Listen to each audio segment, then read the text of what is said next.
It's a beautiful day in London. The sun is out and the tide is also on the way out. And I've got to tell you that I'm pretty excited because today I'm meeting up with someone I haven't previously met, and it's Richard Hemery.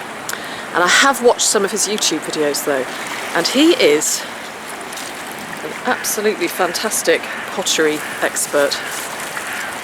He knows pretty much everything there is to know about every kind of pottery.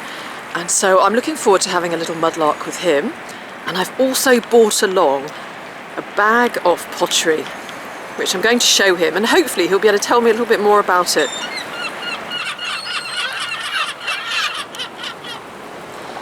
So here is Richard coming down the steps. Got his wellies all ready to go. Hi Richard! Hello Nick! Very pleased to, yes. Isn't it a beautiful morning? And I'm so happy to meet you. Yes. So Richard is a Thames mudlark, and he's also a bit of a pottery buff, very knowledgeable about pottery, as you're about to find out. So we're going to go and have a little search. And have you got anything that you're hoping to find today in particular, Richard? Well, this is a good place for older stuff, so I'm hoping to pick up a few bits of Roman and medieval pottery. Well, I'm looking forward to finding lots of bits of pottery. I'm particularly looking forward to you telling me a little bit more about the pottery I find, because it's something that I don't really know much about. But if I find a coin as well, I'll be very, very happy. Okay, that would be nice. I'm rubbish at finding coins because I'm always looking for clay. I'm such a pothead that small metal finds often elude me, but we'll see what happens. It's a good place for the older stuff here. Excellent. Well, I suppose we've got about 1.5 hours or so, haven't we? The tide's going out still. Yes. So let's not waste a moment more. Let's go and see what we can find. Great, thank you Nick. On y va.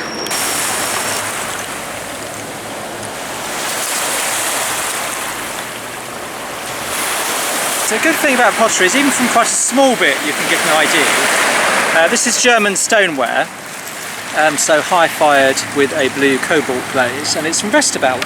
Oh. With a very pretty decoration. Okay.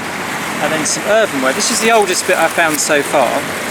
You can just see on the edge the white line of slip that they put on here. So they've made a red clay pot, but then they've covered it in white slip to make it look more posh, to make it look like white clay, and then they've green glazed it. So this will be Tudor. This is 1480 to 1600. 1480 to 1600. Yeah, with the white slip gives it away. Just see the white edge there. Yeah. And the archaeologists give this the very snappy name of London area post-medieval slipped redware. Slipped redware. Slipped, yeah, from the white slip they covered it with. And then a bit of a dish. This is going to be post-medieval borderware, white clay, but it's still 1550 to 1700. So when you say post-medieval, you're dating it as? Yeah, roughly 1500 would be the start of the post-medieval period. And slip, can you just explain what slip? I know I've obviously heard of slipware, but slip, yes. What is slip? So slip is a liquid clay, and you dip your pot in it, so it's not like a glaze, which is high-fired to a shiny surface. But it just gives an even covering that's good for decoration, and then you can glaze. Okay, and then the glaze goes on over the top of the slip. So you've got a lead glaze, probably coloured with copper to make the green, on top of the slip. So you've got 2 layers there, which gives away the ID. That you've only got clay and lead glaze. What I love about pottery is so personal, isn't it? Somebody's eaten out of that. Yes. Somebody's made something, chopped up some vegetables. I find it a link to the ordinary Londoner in ages past. You know, it's not like, I love a gold coin, but you know, that's more of an aristocracy thing that you'd see in the British Museum, but you tend not to get the personal everyday things. Yeah. What have you picked up there?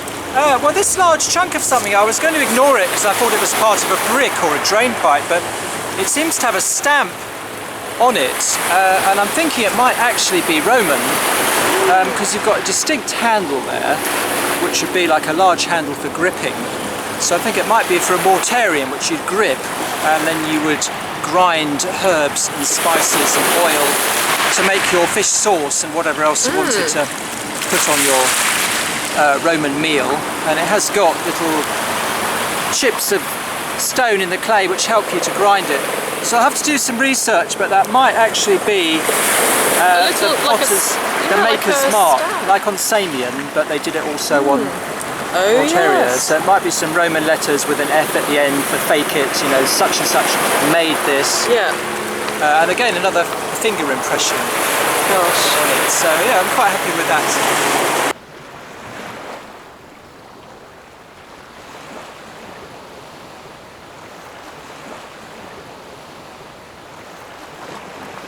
So Richard, I know that London, I know the Thames has been a rubbish dump since London began, so we get a lot of pottery and other bits and pieces in it, but Yes. is there any other reason why there's so much pottery in the River Thames? A lot of it comes down to the embanking. So when they built an embankment, they wanted something to fill in behind it. And the easiest thing is household waste. Or when in Victorian times they're building office buildings and they just dug out the cellar. They didn't bother with archaeology, they just dug out the whole lot, dumped it behind the embankment, which is now weathering away, and so we're getting a whole mixed up bag of pottery and fines eroding out from the embankments. When was the earliest form of pottery? Neolithic, the earliest. That's a pretty rare find. Maybe to the west of us Yeah. you might get some Neolithic urns and things like that. But really the main production time of pottery really gets going under the Romans. It's a bit in the Iron Age, but the Romans are really producing pottery on an industrial scale. So what have you got there, Richard? More medieval. More It's a medieval. great day for medieval. This is again Surrey whiteware. Yeah. With a buff coloured clay full of little bits of inclusions, but it comes from the base of a pot where they put a thumbing round the edge to make it stand up straight, which actually gives you the potter's finger impressions. These are quite small, they're much smaller than my fingers, making me think it might have been made by a woman or even a child. Oh. And you've even got sort of a fingerprint and a fingernail impression. Fingernail. Fancy that, a medieval fingerprint. Yes. A fingernail print. So this potter, 600-700 years ago, has formed this pot and thumbed out the base to make it stand up straight in someone's kitchen. Gosh. And there is, you can see a trace of a medieval fingerprint, which is very evocative, I think, of the potter's art, an unknown potter. So this doesn't look like much, but it's Midlands purple, also known as butter potware, and it's really as hard as stoneware. This dates from 1480 right through to the early 18th century.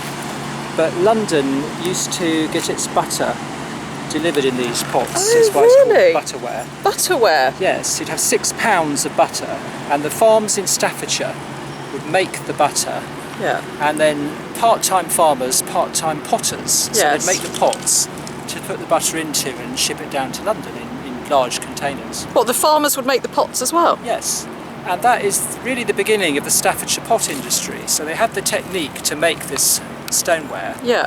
and then early in the 18th century they did less farming and more pottery production, and they started making white stoneware, and then they started shipping it to the States, and they started shipping it all over Europe, and that's the whole huge Staffordshire pot industry sort of made on the shoulders of this little humble Gosh.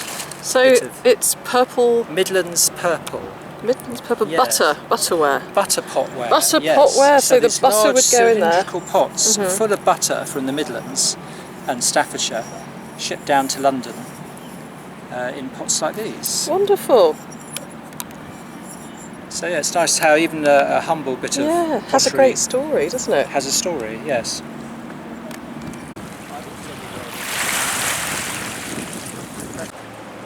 Another bit of Victorian rubbish. It's a blacking pot. So these are made from early Victorian Georgian through the Victorian period, and contained blacking, which to rub your grate with in the kitchen to make it black. Obviously. Oh, I see. Do you know what? I always thought blacking was actually for shoes. I didn't realise. Oh yeah, no, it's more for metalwork, for all the ranges and grates that they had in the Victorian kitchen. They would polish it with this stuff to make it nice and black. Oh, so that is part of a blacking pot. Yes, that's right, because they're quite solid and thick. You can sometimes find whole ones. But Charles Dickens, his first job as a child was to stick labels on blacking jars. Really? Yes. What a great snippet of history that is. Yeah, so who knows, that might be one of the ones Oh, Charles Dickens think of that. labelled. Blacking pot. So yeah, post-medieval redware, Yeah. this bit has got a white residue inside, or a white slip coating, Yes. which means it probably comes from a sugar cone mould. So in the old days, rather than having granulated sugar, you would put liquid sugar into one of these cone-shaped moulds, and then the Yes. molasses would drip through into a receiving pot underneath, and you'd be left with a cone of sugar. And some of the 17th century tokens have a picture of this sugar cone on them, and that's how people, and they had sugar nips which would nip off bits of sugar from Oh, your lovely. cone. So that dates back to when then? This could be any time between about 1600 and 1830. So we've got So- butter pottery, sugar pottery, Yes. blacking pottery. Yeah, that's right. The whole industrial range I've just learned so much today. of foreshore pottery. Yeah. So what's that? Another possibly Roman find. I think it's Roman, but they're tiles they used to make the hypercaust underfloor heating out of. They always put a scored pattern in to key in the mortar when they fixed it. So you get these roller stamped decoration on them. So I'm pretty sure that is, well, it's been in a fire sometime as well. Pretty sure that is part of a Roman hypercaust flue tile. When did you start mudlarking? About 10 to 12 years ago, I think. I read a book by Ivor Noel Hume, Ah, yes. who is a brilliant archaeologist and mudlark. He left London to work in America, but he wrote a book called All the Best Rubbish, Yes. when he described mudlarking, and I thought, oh, that's just me, perfectly, because ever since I was a child I'd pick Yeah. up things, and when I was a boy I had a metal detector as well. But I'm always head down looking to see what I can pick up, Yeah. and so I tried it, picked up loads of things, I had no idea what they were, but eventually I started to discover the history behind them, and assign a date to them. Now I can't keep away. He's written another one in the 1950s called Thames Treasures. Yes, I've got that as well. Have you? That's quite a rare Yeah. book. You're lucky to find that. Yeah, I was lucky to get one for £15, but they're normally about £50. But anything by Ivor Noel Hume I'd recommend. You know, he's Right. got a good understanding of pottery and history, and he writes in a very exciting way as well. Right. There's two things here. First, I just spotted this, what looks like a It is a fossil. fossil, but it's so symmetrical. It almost looks man-made, doesn't it? Look at that. I think that is part of a sea urchin. You know, so it's covered in those little round Yeah. things, and the spine would come out of the middle of it. And so you've just got an impression of one of the spine. I rather like Bits that. A mere couple of 100 million years old, it's been sitting there Isn't that to gorgeous? be found by us today. What would this be, Richard? I mean, it doesn't look terribly interesting, but is that Well, I just- don't know, that is quite interesting. Oh, whoops. I'd have to wash it, but I think that might be Roman. Might it? Yeah, Oh, that's exciting. it's very thin walled, and it looks like it's slip rather than glaze. So it's So probably that could be colour-coded. Roman. Could be Roman. Let's give it a wash Okay. and see All right. if we can get a better look at the clay. Well, that'll teach me for saying it's not interesting, won't it?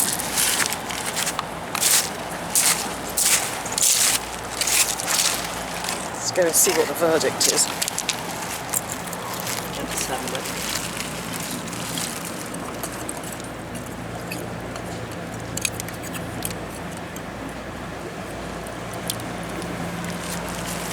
What do you think? I think it is Roman. Oh. Yeah, colour coated. Well, you could take it and then you can. picked up a bit of Roman as well with some Oh, rouletted that's pretty. decoration, and just a bit of slip on the other side. But you can see it's a very similar sort of colour to yours. Yours, yeah, no decoration, but that's a really nice find. Such a large piece to have survived. But yeah, that's hand rouletted decoration on that piece. That's very pretty. I like that decoration there. That's gorgeous. It just goes to show you find something and you think it's pretty plain and not that interesting, and then you say, oh, that's Roman. So Yeah, yeah, I'd be happy with that being Roman. Yes.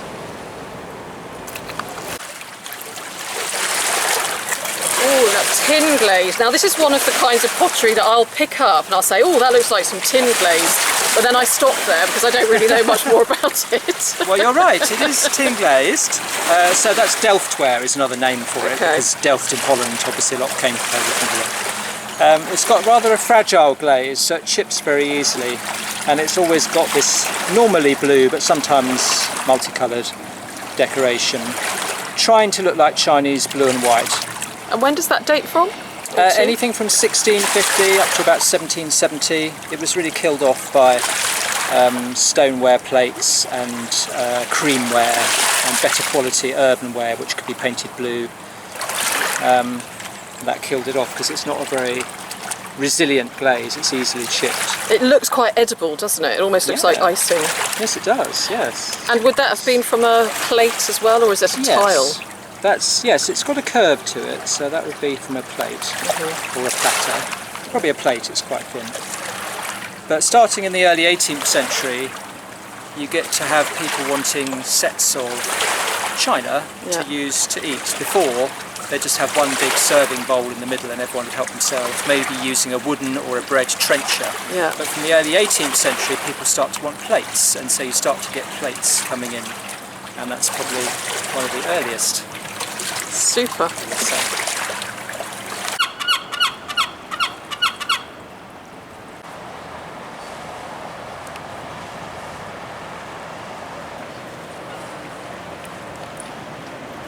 So Richard, thank you very much for coming out with me today. Pleasure. It's been a real revelation actually, seeing quite how much and what a diverse array of pottery there is on the Thames foreshore. Yes. And can I just ask you, when did your love of pottery start? That's a good question. I've always since a boy been interested in picking up things, and I had a metal detector when I was a boy as well. You're bound to come across bits of pottery then. And I did an archaeology degree at Liverpool in the 1980s as well. And I made pottery at school, so I have done both sides of the bridge. But yeah, I think because there's so much of it on the foreshore, if you collect pottery, you're never short of finds. So I slowly became more and more interested in it. Oh, excellent. And you do have a YouTube channel, don't you? Yes, Richard Hemery. So search up Mudlarking on the Thames and I'll be in one of the top hits. Yeah, so excellent. If you want help identifying pottery, then Richard is absolutely your man. Feel free to message me. I'm always on Facebook as well, one of the mudlarking sites, you can find me there. Okay, oh that's great. And you've brought along some of your favourite finds, haven't you? And yes, these all come from this stretch of the river. So starting in age order, just about 20 feet from where we're sitting. Look at that, isn't that I beautiful? found this lovely bit of Samian ware. So it's mould stamped with a hunting scene. There's a palm tree and there's a guy with a bow and arrow, probably hunting lions or deer or something. So that's one of my favourite Roman finds. That's gorgeous. And when would that date back to? This would be the 1st century or the early 2nd century AD. And it'd be a very high status tableware for a London well-to-do Roman. Yeah, so that would have held some nice Roman delicacies. Yes, lark's tongues. Lark's tongues, yum, like that, with probably. anchovy sauce. Yeah, but that was just sitting face up on the foreshore like that, so I was very lucky to be the first person to spot it. Oh yeah. Anyone would pick that up. What a treat. Yeah. And in the medieval period, we've got a very nice chunk of a jug or a cistern. Yeah. And you can see the hole where the potter has attached the handle, and then he slashed the handle, he or she of course, could be a female potter, and stabbed holes in it, which is part decoration and part to stop it exploding in the kiln. Yeah. Because the thicker bits are always the bits that are more likely to explode with the water vapour trapped in them. So that's a lovely chunky piece of jug. Yeah, with a bit of splashed glaze on it. So that's about 1350 to 1500, that sort of period. And then this is one of my favourite finds. So this is a face jug. Oh, look at This is that. also medieval. Sadly, it's got broken off there, but it's a man with a forked beard. And That's there's one of forked his beard. eyes. Let's see. That's absolutely stunning. You must have been so excited when you found that. Oh, I was, because I knew it at once what it was.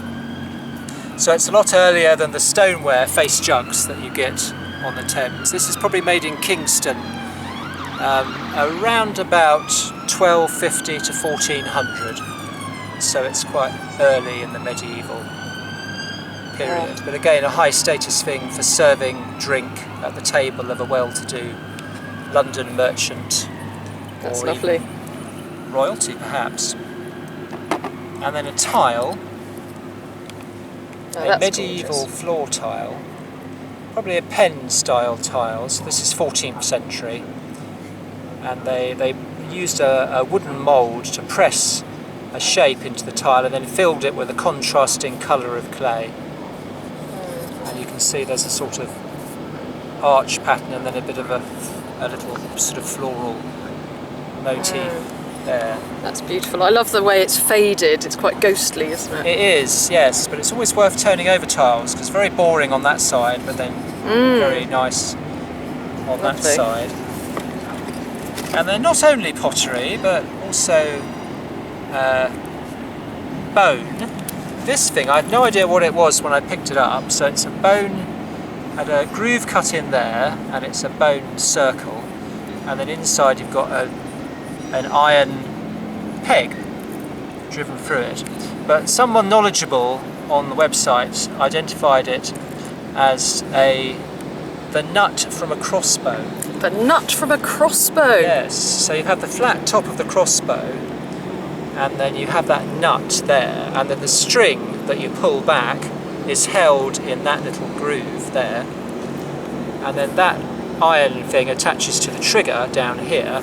So you pull your string back, hook it on there, and put your crossbow there, and then you pull the trigger, which turns that, and it releases the string to fire your crossbow.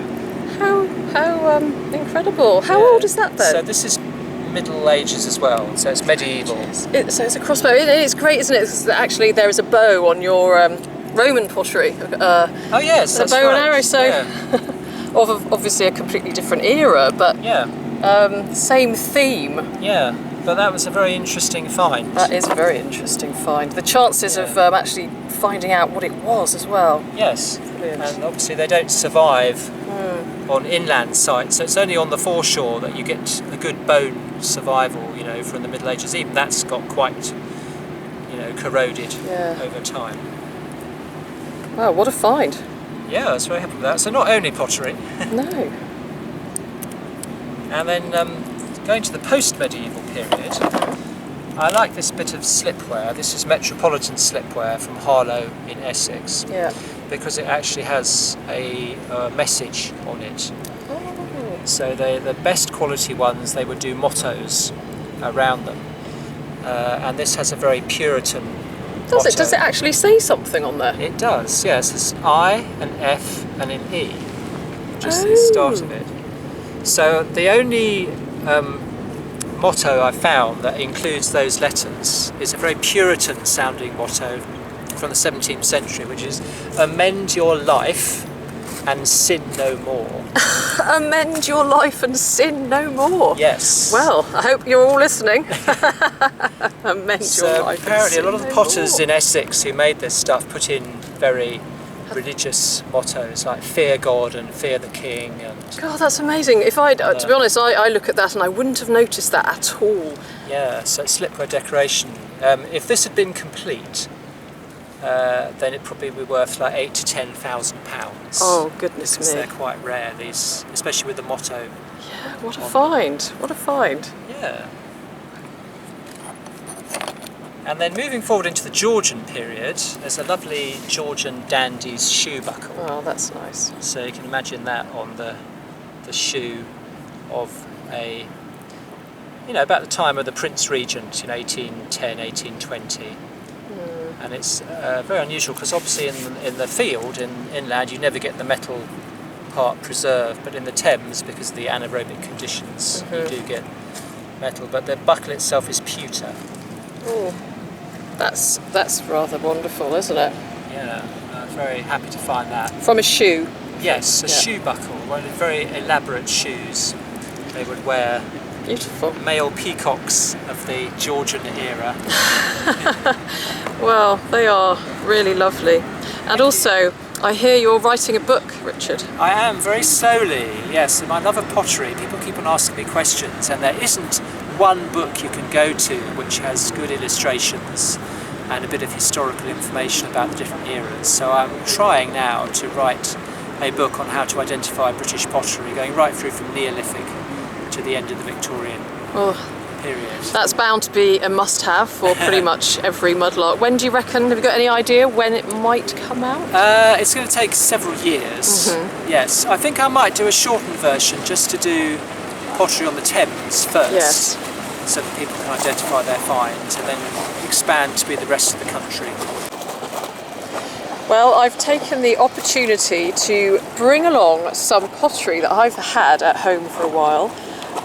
Some of it's been reported to the museum, but I would love to know a little more about it, and I know that Richard is the man. So Richard, I've brought along this pottery and wondered if you might just be able to go through it and tell me a little more about it. Thank you, Nick. Yes, well, this is a fabulous selection of pottery, and this is the best that the Thames has to offer, really. Starting from the beginning and working forward, there's that bit which might actually be Iron Age, because it's got a very curvy decoration on it, a sort of La Tène style decoration, which is not very Roman looking. So I think that could be pre-Roman, an Iron Age decorated pottery there, which is very nice. And there's a lovely selection of Roman pottery. We'll start with the humble stuff first. Okay. So you've got a wonderful bit of storage pot here with just some stabbed decoration. That would have been a huge chunk of clay when it was complete, and they'd use that for storage in the Roman period. And then you've got some very nice black greyware, Roman greyware. Often it has this lovely lattice decoration. It's quite faint there. But Yes, I hadn't noticed that. Yeah, but that's scored with lattice decoration. It's more obvious on that piece there. But that's very, very typical of Roman decoration. This bit also has been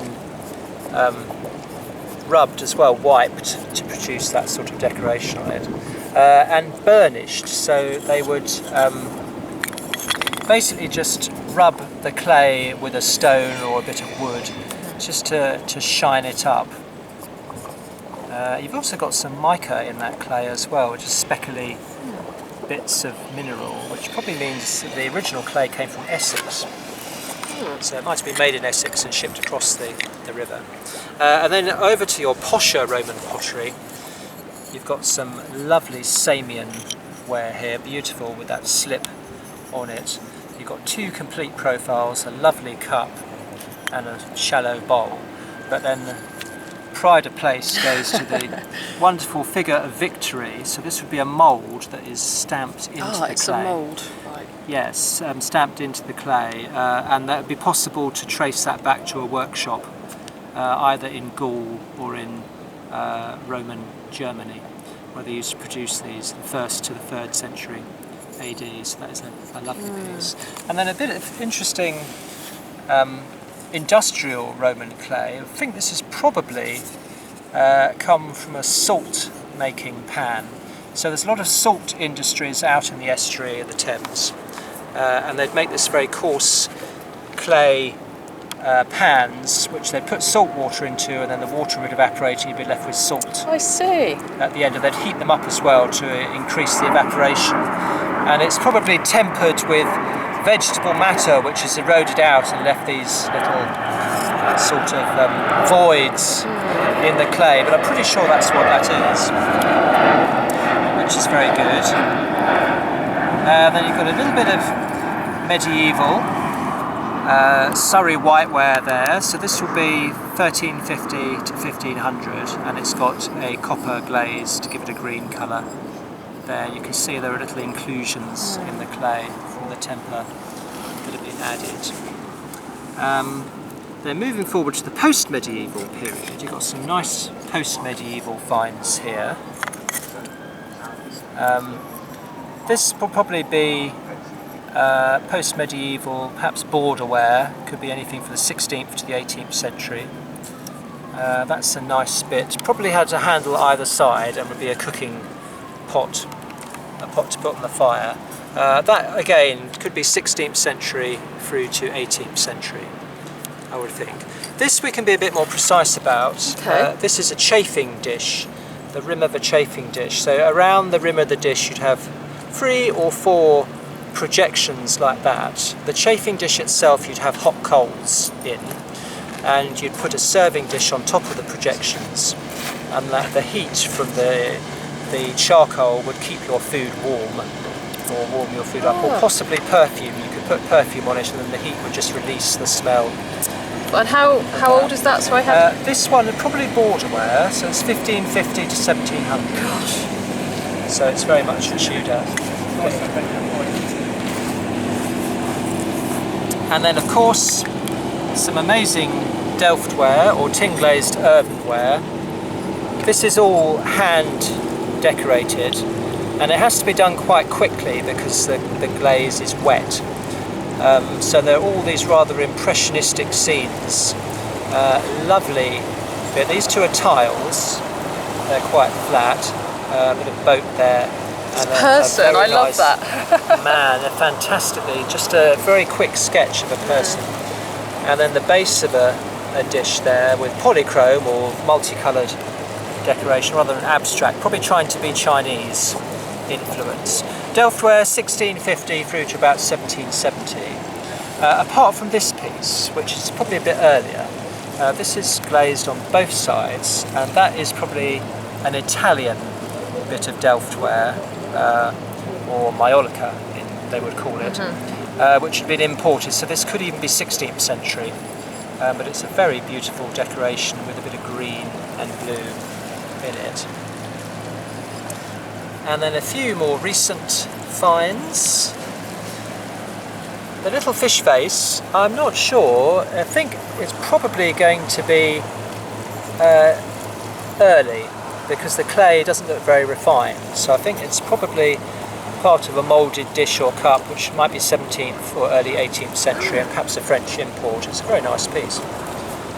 And then moving forward, we've got the head of Bacchus, the god of wine. So he would be from a serving jug for pouring out wine at the table. Stoneware, and likely to be Georgian or early Victorian, so 1790s, early 1800s. And then the rim of a baking dish, which is Sunderland slipware. So these are made from the 1800s through to 1900, with a very nice slip-trailed design on them. So all in all, a lovely smorgasbord of exciting pottery. Yes. Thank you for bringing it along. It's okay. Imagine if they were all around the table together. A real. To have the complete. An interesting conversation would be had. Yeah, Romans, Tudors, Iron Age people, Victorians, Georgians. Yep, you've got a good range of finds there, right through from BC to Victorian. Okay, and I always ask people, what is your dream find? Do you have a dream find? I do. One I've looked for 10 or 12 years and never had a sniff of is a trader's token. A trader's token? Yes, one of those little farthing things from the 1640s to 1660s. A London one would be perfect, with the name and the address of the trader on it. That would be my dream find. Oh, that's great. Well, I hope you find your dream find. I hope so. I'm just rubbish at finding coins, because I'm always looking for pottery.